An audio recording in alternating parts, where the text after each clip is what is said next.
meeshaan aad ujeedaan waa yaanyo bixaysa, waxayna ka bixaysaa balkoonkeyga oo aan ku abuuray waa ilaa 30 geed meelahaas.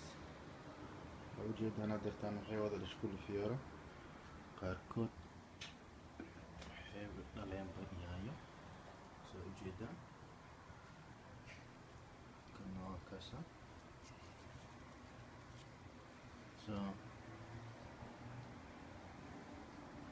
adiga ilaa 3 ilaa 5 kiilo camal aad kasoo bixaysaa meeshaan.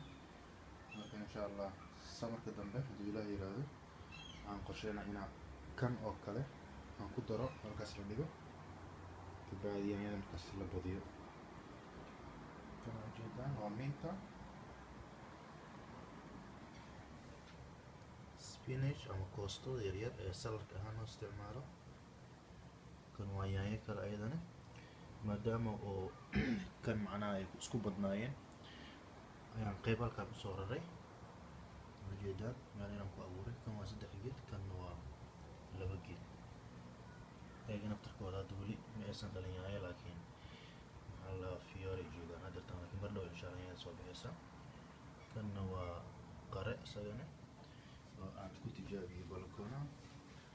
waan arki doonaa hadduu isagana uu shaqeeyo ama uu soo baxo. ujeedaan